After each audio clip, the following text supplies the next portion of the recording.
Olá pessoal, seja bem-vindo a mais um vídeo do canal Aline Ristoff, com mais um vídeo para analisar com vocês Ordem Paranormal, O Segredo na Ilha, episódio 7. Finalmente, o penúltimo episódio do Segredo na Ilha. E que episódio bom, tem muita coisa para comentar e segredos para revelar. Então fica nesse vídeo, deixe seu like, se não for inscrito se inscreva e bora lá!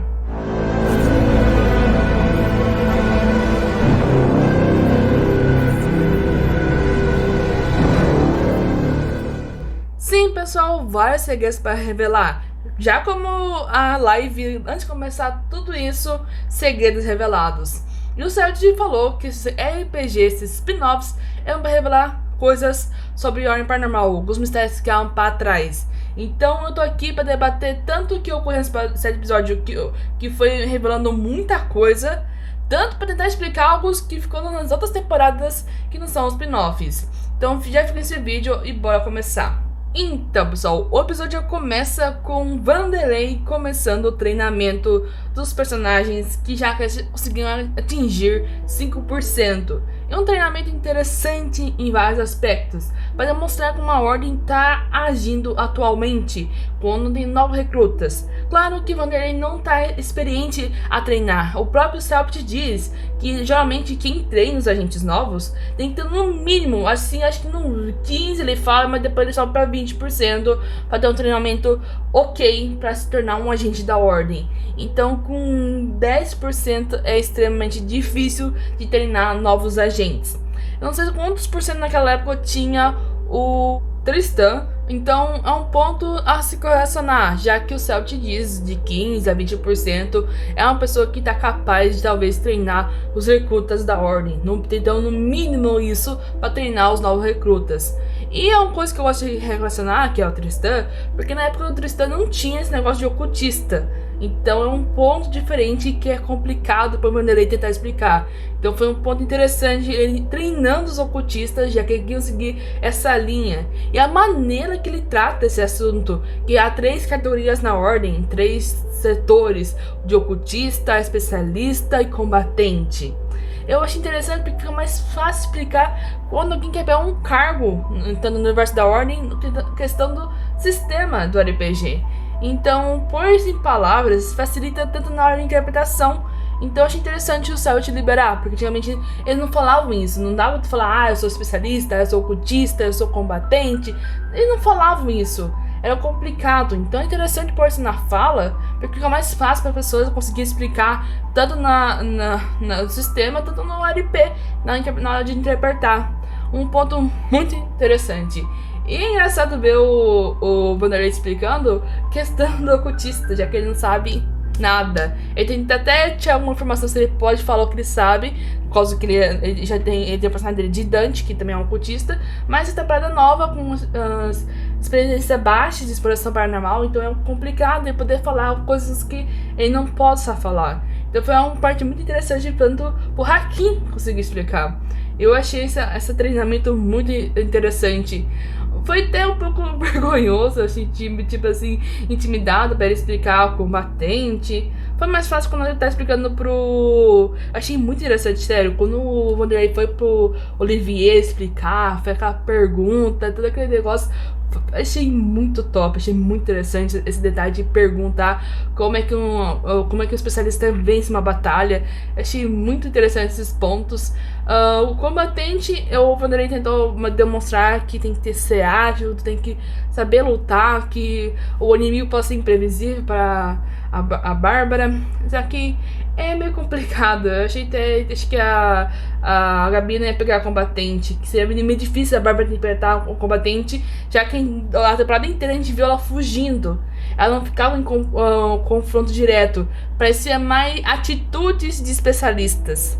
Então, porque ela tem que decidir, saber a batalha que ela vai lutar. Então, eu achei muito estranho.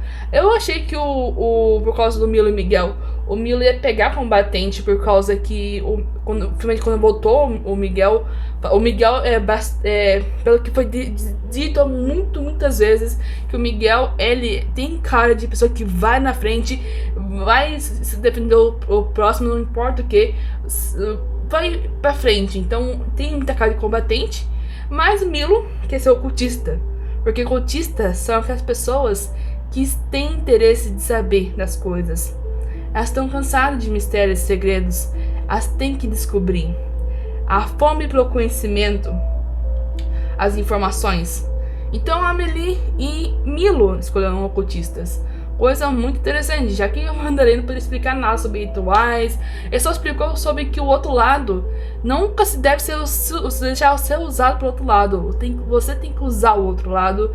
E vocês têm que meio que conscienciar, porque o outro lado não é uma coisa boa, não é nada de bom. Então tem que saber medir os dois lados. Então o Vanderlei ele fica sem dormir e passa essa noite até amanhecer treinando todos os personagens. Claro que ele teve intervalos para fazer o pessoal descansar, porque senão daria o pessoal continuar, tentar salvar todo mundo, já que eles estavam exaustos.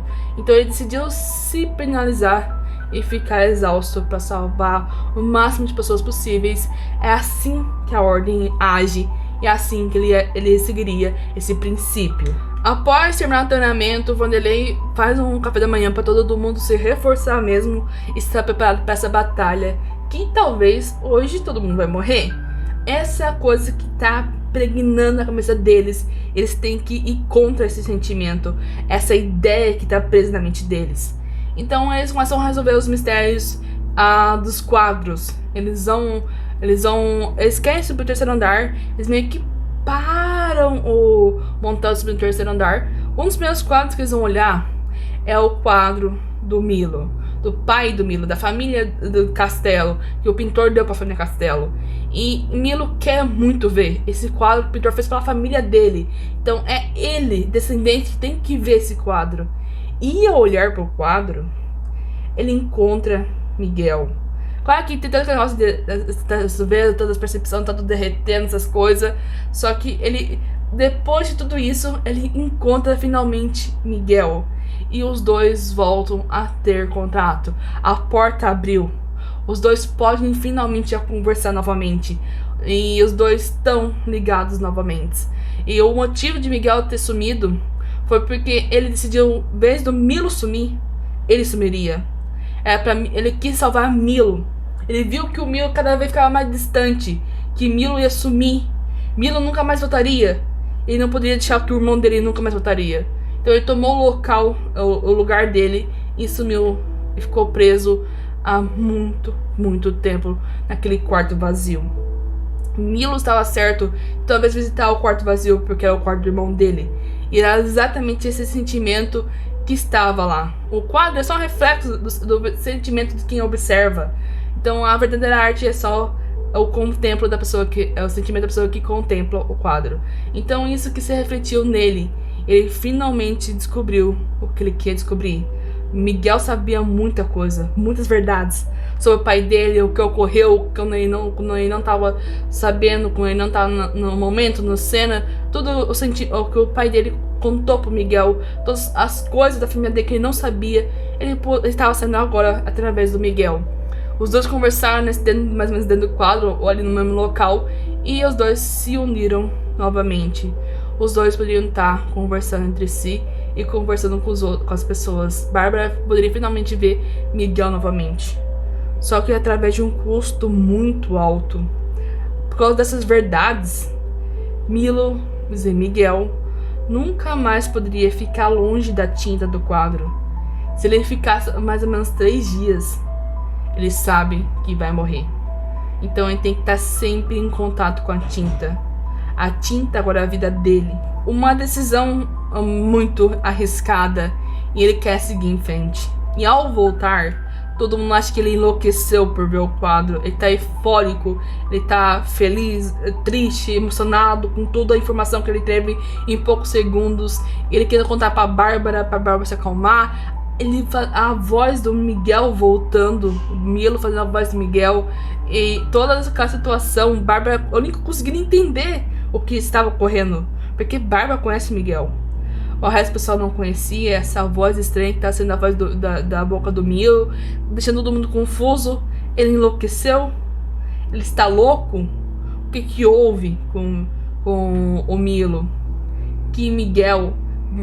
Vanderlei fica muito confuso e não sabe se pode ou não confiar mais no Milo, já que ele tá agindo estranho de novo. E agora ele só quer ver os quadros, que os quadros são as respostas. E eles têm um outro quadro muito importante. Depois que eles têm parado o Montel de subir no terceiro andar, eles conseguem trazer o Montel de volta. Eles vão em busca do quadro do piano. Um quadro que poderia ter a resposta. E todos querem ver o quadro. O quadro tem a atenção de todos. Na verdade, o quadro ele também dá um sentimento de perguntas. Respostas, sim, só que quem conseguir responder as perguntas do quadro é o sentimento que ele traz. Olivier toma a frente para olhar pro quadro sozinho. Só que o Vanderlei meio que impede de olhar o quadro sozinho e pergunta se tá capaz de responder as perguntas do quadro que talvez vai ter. Ele não sabe, mas sente o sentimento. E o Olivier fala que ele vai tentar, mas é meio que tá impedindo, porque alguém tem que olhar pro quadro e tem que saber responder o quadro. Então, como eles estavam discutindo, o Olivier tem a atração. Sabe, ele pede um teste e ele falha. Ele vê que todo mundo tá discutindo entre si, perguntando quem vai olhar pro quadro. Ninguém tá olhando pro quadro. Ele pode olhar pro quadro, mas ninguém vai estar olhando, só ele. E ele vira e olha pro quadro. Entre aspas, não tá sozinho, mas ele é o único que tá olhando sozinho, praticamente, o quadro. E daí que em volta dele começa a derreter e ele se sente em um outro local. Há 3 portas na frente dele. E ele sente um sentimento de vazio. Algo que foi retirado dele. Um sentimento, um vazio. Algo que talvez ele tinha, alguém tirou dele. E ele vai explicando são pistas para descobrir se ele consegue ou não passar o desafio do quadro. Então ele vai passando por porta. Ele era, acho que umas 2 vezes a porta errada. Ele perde, acho que não, foi 3 vezes. A primeira vez ele perde 2 pontos de sanidade. Na segunda ele perde só 1 ponto, porque eu acho que talvez esteja a situação. Tem portas que são parecidas, só para deixar a questão difícil, não uma tarefa difícil. Então teve um que ele perdeu só 1 ponto, ele perdeu 5 pontos de sanidade, é muita coisa. Ele consegue passar e tocar, cada parte que ele passava certa, tocar o manual do piano. Ele meio que inconscientemente começou a tocar o piano. E ele desbloqueia o mecanismo do piano e abre um compartimento que tem apenas uma chave. Mas não faz sentido essa chave, já que já tem a chave do terceiro andar, todos os quartos lá em cima. Do que seria essa chave? E por que ela estaria dentro do piano tão bem guardada? Por qual motivo? E, fora isso, é um legado, uma herança da família Moretti. Um piano muito importante que o pintor herdou de sua família. Isso já faz sentido com o que eles encontraram lá no terceiro andar. Então eles decidem subir, já que não tinham mais nenhum quadro ali embaixo que eles poderiam observar para ter respostas. Eles decidem subir para o terceiro andar. E ao subir lá, a Bárbara ainda se sente meio que atraída pelo quarto dos avós dela, mas ela sabe que não deve ir lá. Então ela meio que evita. E eles meio que vão olhar o banheiro, mas como eu disse, você sabe que nunca põe nada no banheiro. É só um banheiro que não é aberto há mais de 20 anos, ou muito mais. Muito tempo fechado. Então nem as crianças, quando entraram naquele negócio, não entraram no banheiro, já que eles tinham a planta da casa, porque a criança queria entrar no banheiro. E isso é seguindo em frente. Mas esse é um outro detalhe. Continuando, eles meio que vão olhando por tudo. E perto do banheiro, mas antes, mais pra frente na verdade, tinha uma seringa muito recente, que não faz sentido, porque ela não é uma seringa velha, ela é meio recente. E por que teria uma seringa ali? Não faz o maior sentido. E após achar isso, eles decidem, em vez de primeiro olhar o ateliê, eles vão pro quarto de visita. E descobrem que não é um quarto de visita. É um quarto que foi usado, um quarto muito luxuoso, um quarto muito, muito bonito. Não é um quarto de visita, não é um quarto de visita simples, é um quarto bem luxuoso. E daí que ele tem rastro, possível cadeira de roda. Eles vão encontrando várias cartas do pintor falando sobre sua amada, que ele sente uma falta, que ele não sabe quem tirou a vida dela, que ele perdeu uma grande parte da vida dele. A pessoa que completava ele se foi, e ele sem saber o que fazer, ele nunca mais visitou aquele lugar lindo que talvez foi a última cena que a mulher dele viu antes de morrer. Então ele nunca mais foi no penhasco. Uma carta de arrependimento, talvez, de ter perdido algo muito importante para a vida dele. Então a carta do pintor falando que ele ia desistir de seguir com a vida dele e se aprofundaria em sentir só o sentimento que a tinta trazia para ele, se aprofundar, transbordar. Ele sabe que não é algo bom aquela tinta, mas ele vai ficar profundo no sentimento forte que a tinta traz, já que ele não consegue completar o coração que nem a mulher dele tinha completado o coração dele. Então, eu tenho uma teoria possível que o pintor já fazia quadros que tinham sentimentos que era único para cada pessoa que observava sozinha.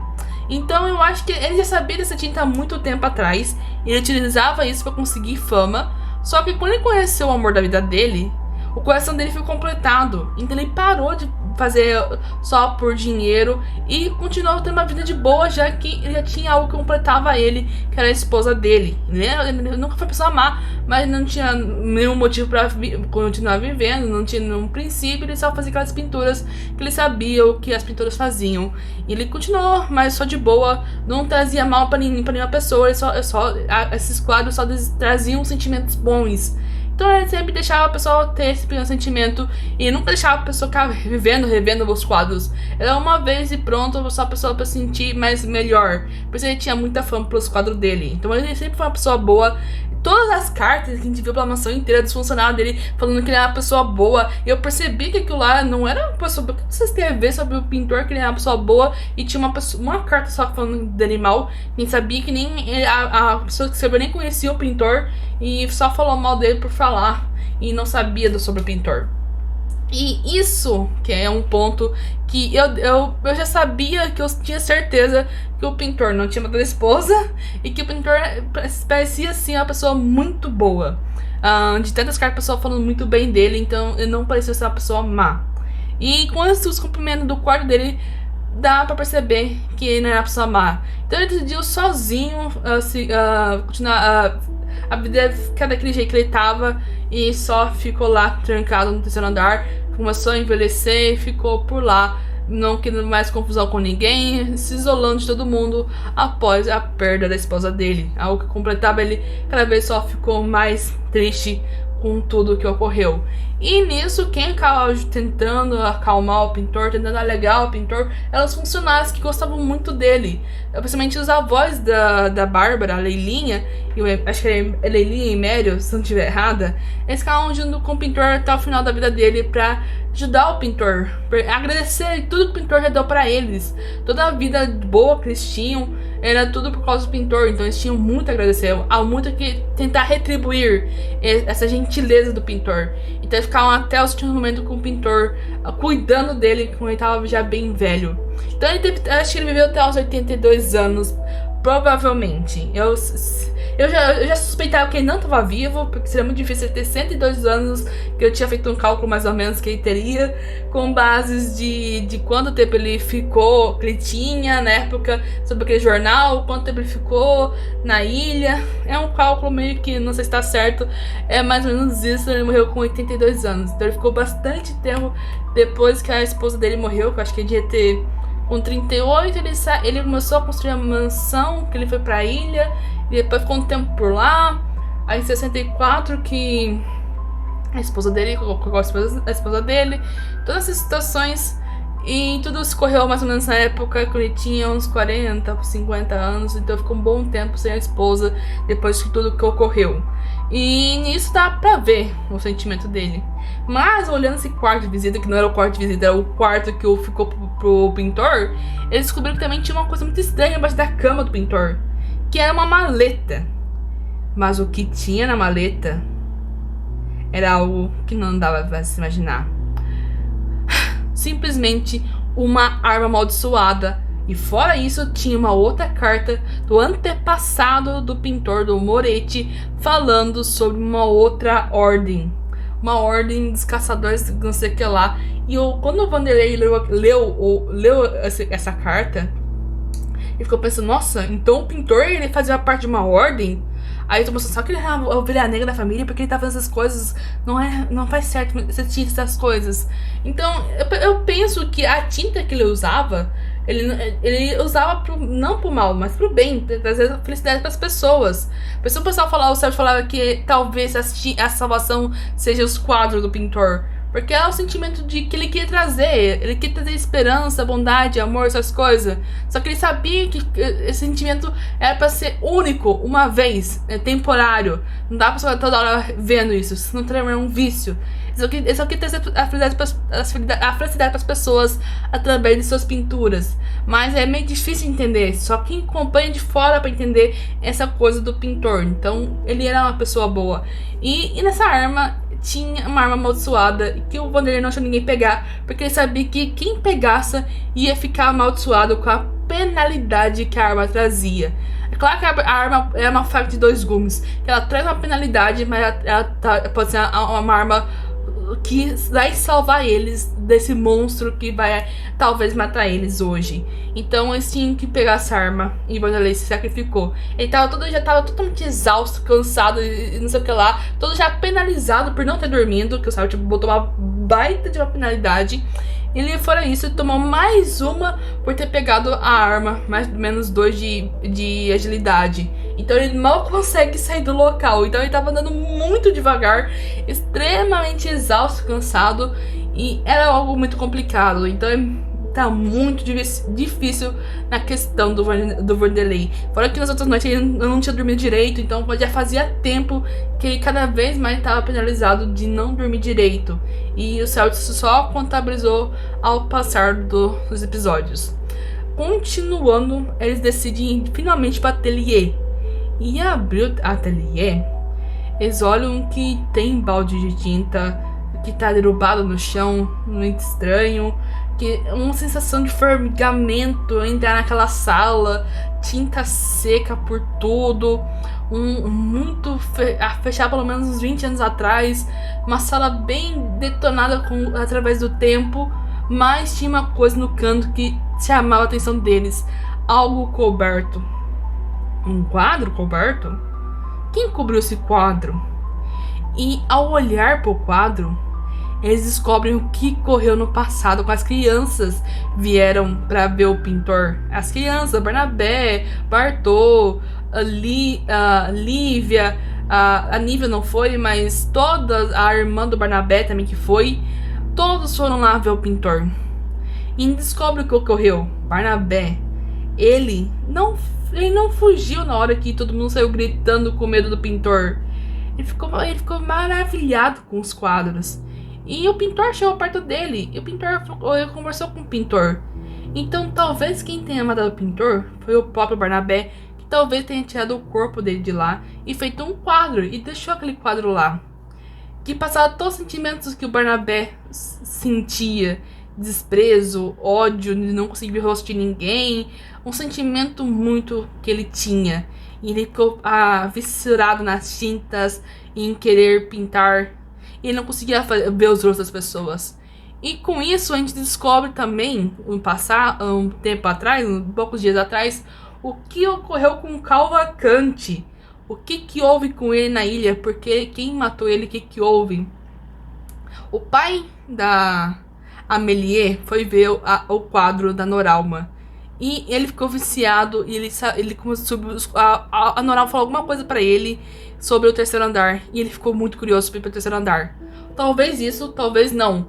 O próprio, a suposição que no momento que a Amélie deu um penha de dar sanidade no pai dele, foi uma beste que o Barnabé percebeu de controlar o Montel lá naquela noite, aquele churrasco.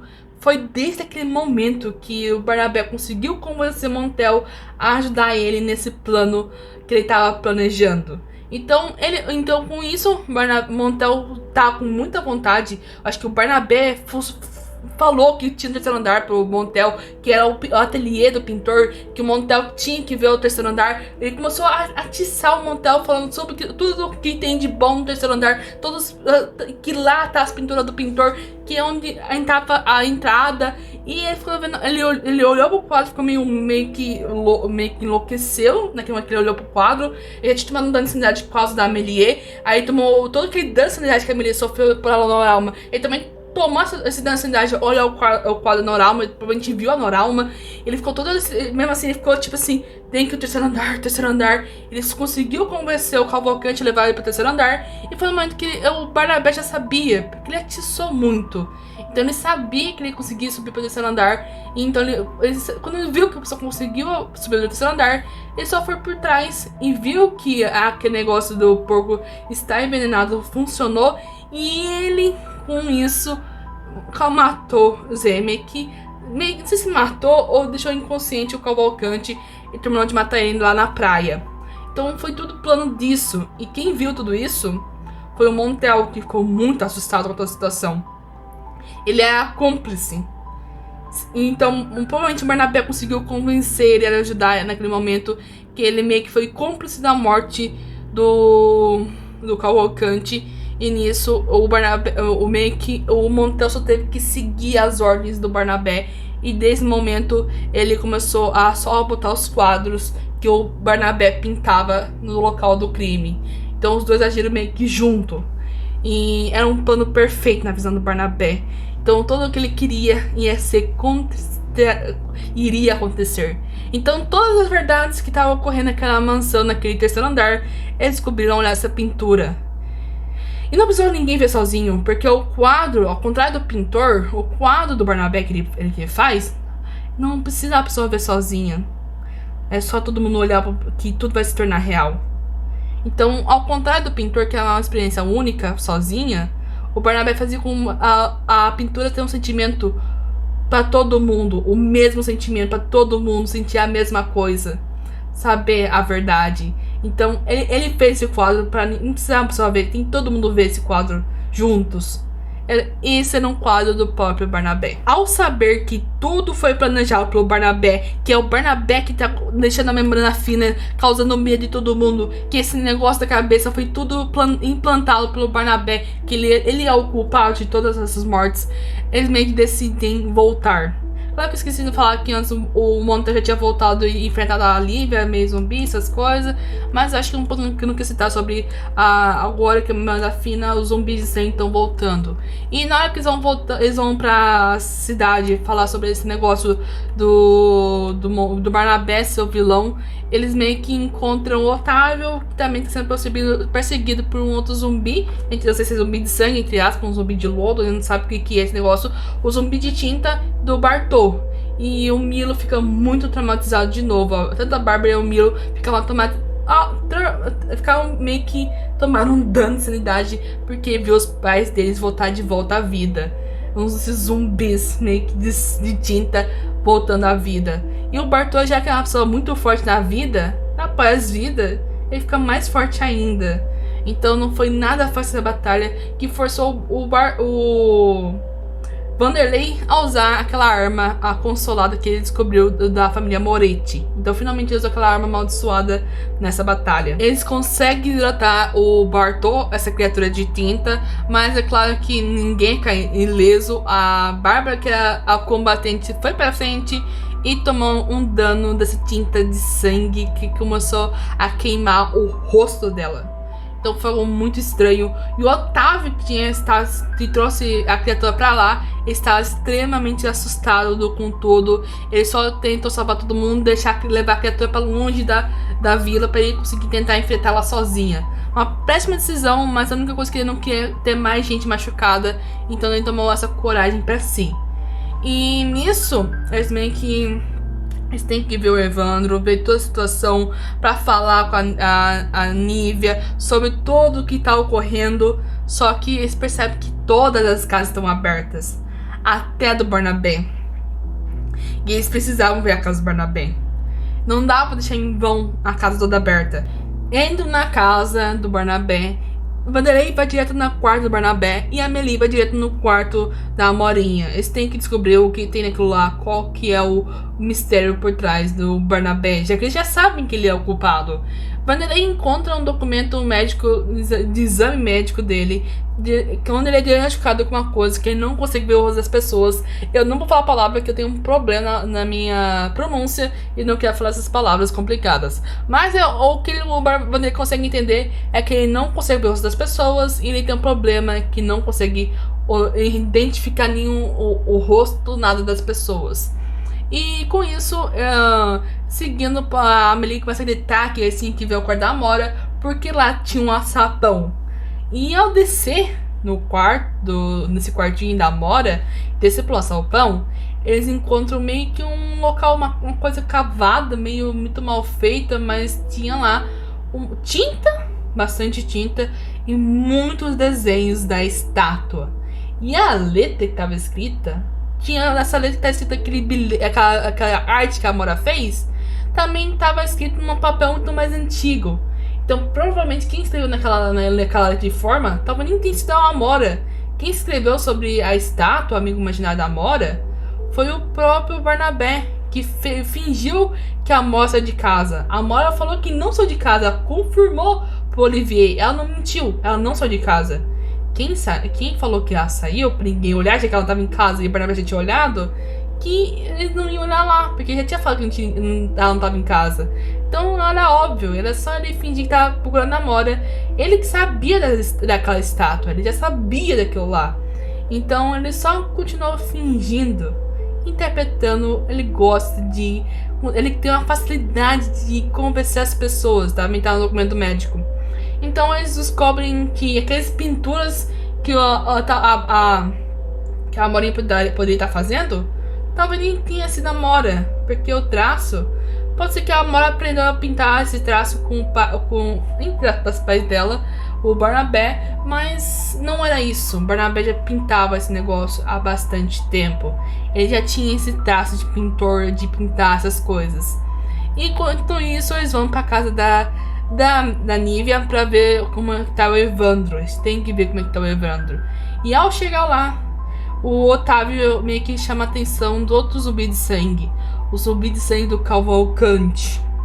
E eles começam a lutar com esse zumbi de sangue, que ele é bem mais fraco, porque em vida ele não era tão fisicamente forte e ele foi derrotado até que facilmente. Claro que tinha bastante nível de expansão paranormal. Ele tinha acho que uns 10 ou 15 de nível de expansão paranormal. E achei meio estranho que quanto mais expansão paranormal tu tem, geralmente a criatura talvez seja mais forte a cada nível de expansão paranormal. Achei um pouco estranho, mas o Cavalcante era um zumbi de sangue não muito forte. Eles conseguem derrotar até que uma facilidade e eles conseguem salvar tanto o Evandro que estava lá dentro, tanto a Nívia. E eles, ao conversar com eles, meio que falam tudo que é culpa do Barnabé.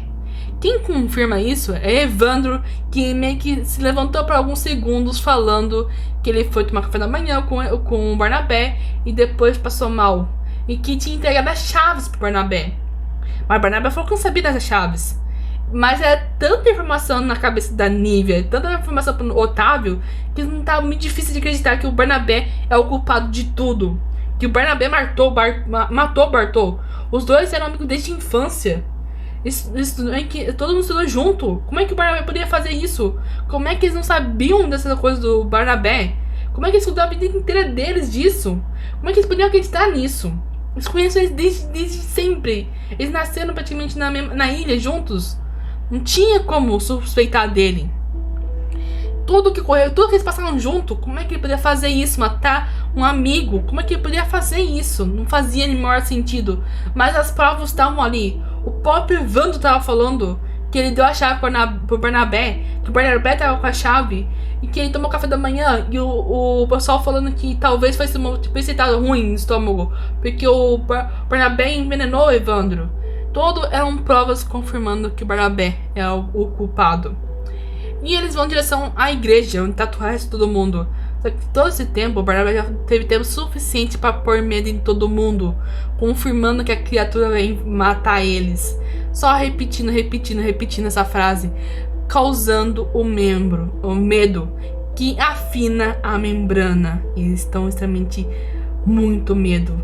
E agora começou uma batalha muito interessante deles contra o Barnabé em convencer as pessoas de eles abrir a porta que já tá cheia de barricadas para tirar todos aqueles entulhos para eles conseguirem entrar na sala. E o Barnabé convenceu a pessoa a não fazer isso, porque quem tava do outro lado daquela barricada era a própria criatura, que se eles abrissem, a criatura ia matar eles. Nesse confronto, nessa batalha de convencer as pessoas, que não é uma batalha de física, de soco-soco, era só uma batalha mental, eles tinham que convencer o pessoal que estava lá dentro a tirar a barricada e deixar eles entrar, falando as verdades, confessando tudo, trazendo tudo à tona, a ajudar eles tentando falar que o Barnabé não é uma pessoa que deve se confiar. E eu acho que essa situação foi muito complicada. E desde que quando o pessoal descobriu quando o Barnabé sabia que eles sabiam que ele era o culpado, não sobrou outra solução dele senão fazer o que ele fez. Mas ele continuou convencendo todo mundo e tava muito difícil. Claro que o Celtic falou que eles conseguiam conversar as pessoas. Eles sabiam o segredo de alguns, mas não conseguiam falar a palavra certa. Quando o Vanderlei tenta conversar com o Adrian, ele sabia do segredo do Adrian, mas ele não pôs em palavras certas. E o Celtic falou que não teve a diminuição da DT para convencer o Adrian a ajudar. O Milo e Miguel, o Zé Miguel conseguiu convencer o Pedrinho, e o Pedrinho viu finalmente a voz do Miguel e sabia que Miguel estava de volta. E não sei se foi a Melie, que eu acho que foi ela que falou pro Vitinho quem ele era, que só copiava o irmão dele, que já que o irmão dele estava ajudando, ele também tinha que ajudar. E o Barnabé não teve muita solução de ajudar isso. A Melie teve que convencer a mãe dela a falar que é ela que tinha que ajudar de aquelas barricadas. Era uma coisa muito mais fácil. O segredo que eles conseguiram facilmente, ou seja, que também era um pouco fácil de convencer, era o padre. Que eles convenceram o padre a ajudar eles, mas o padre ele não conseguia fazer nada sozinho. O Olivier não conseguiu fazer nada, convencer ninguém. Aí eu sei que foi o Milo foi o Beth que falou assim: tenta chamar o Bisteca. É o Olivier, Bisteca, o segredo é. Eu não acreditei nisso, meu. Não tem como. Acho que não foi aquilo lá, não. O Olivier não falou com o gato. Aí o Sérgio falou assim: o gato foi pra frente, meu. Eu não acreditei nisso. Agora eu tô dando risada desse negócio, meu. Não tem como, não. O Olivier chamou o gatinho pra ajudar o Bisteca. Não. Eles não conseguem convencer a Mayra, a Yara. Apesar que eles sabiam alguns segredos, principalmente que eles acertaram o segredo da Yara. Só que não foi. O Barnabé é uma pessoa que conseguia convencer muito mais. Ele tinha muito mais vantagem nessa batalha. A Morinha é muito difícil convencer a Morinha. A Morinha nem sabia que o Adrian era o pai dela. Então era um segredo pra Morinha. E eles falaram isso pra Morinha, foi algo muito difícil. E o Barnabé ainda fingindo que ele ficou bravo, que ele tinha falado isso pra ela. Botou meio que botou nesse fingimento dele. E nisso ele conseguiu as pessoas suficientes pra abrir a barricada. E quando o Barnabé percebe que ele não conseguiu, por falácia, convencer aquelas pessoas de não abrir a porta, e bem aqui estão abrindo tirar as entulhos da porta, ele não vê outra solução senão tirar o manto do quadro que ele tinha levado para a igreja. E todo mundo olha pro quadro. E ele já sabia o sentimento que ele sabia. Ele já tinha botado medo em todo mundo. A membrana já estava fina o suficiente. Ele conseguiu fazer o que ele queria fazer: invocar a criatura. E o episódio termina com isso. Então, pessoal, é sério, o Barnabé sendo um vilão, não vou falar a palavra, mas um vilão muito de dar raiva ao Barnabé. E ele enganando todo mundo, ele sabendo o segredo de todo mundo. Todos os segredos, bastante segredos foram revelados, foi muita coisa revelada. Cada segredo de todo mundo que tava ali naquela igreja. Então, os segredos, tanto segredo na ilha, muitas coisas já foi bastante, mas foi tudo revelado. Tem muita coisa que ficou pra trás, que eu não sei se eles vão conseguir desenrolar no episódio 8, que parece uma grande batalha. Como é que vai ser isso? Eu não sei como é que vai ser a mecânica disso. Vai ser algo muito complicado, porque o monstro, o Celtic que vocês não estão na realidade, vocês não são real, mas a criatura é real. Então o sino, todo esse negócio, como é que esse caos, como é que vai ocorrer tudo isso, essa loucura no próximo episódio, que vai ter que durar umas 5 horas no mínimo. Mas como é que não fazer uma luta de 5 horas? É meio complicado demais. Então vai ter outras soluções, tem muita coisa para desvendar ainda. O que tinha antes da família Moretti na ilha, os antepassados deles, tinha gente morando na ilha há muito tempo antes. Não sei se o Céu vai revelar essa questão de o negócio da caverna também. Então muitas pistas que o Céu quer revelar todos os segredos. Não vou ser revelar todos os segredos, mas teria que ter. O Céu poderia botar todos os segredos revelados, mas são segredos revelados, só alguns, não todos. Pistas que ficaram talvez para trás nesse episódio. A questão de Tenebres, que foi citada durante o episódio, e outras organizações. Eu penso atualmente que Tenebres não seja algo do outro lado, não seja algum culto, que nem seja as relíquias, a magistrada, o anfitrião, o deus da morte, o deus do sangue, eu esqueci do sangue, que eu acho que é o diabo. Todo esse culto deles. Será que Tenebres é o culto do medo? Será que Tenebres não seja um próprio ordem? Sim, pessoal, tem essa teoria que Tenebres também seja um tipo de ordem. As ordens existem pelo mundo inteiro.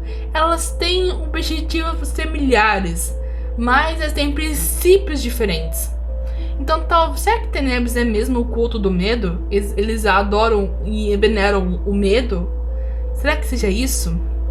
Eu fico pensando por que Tenebres ajudou o Kian.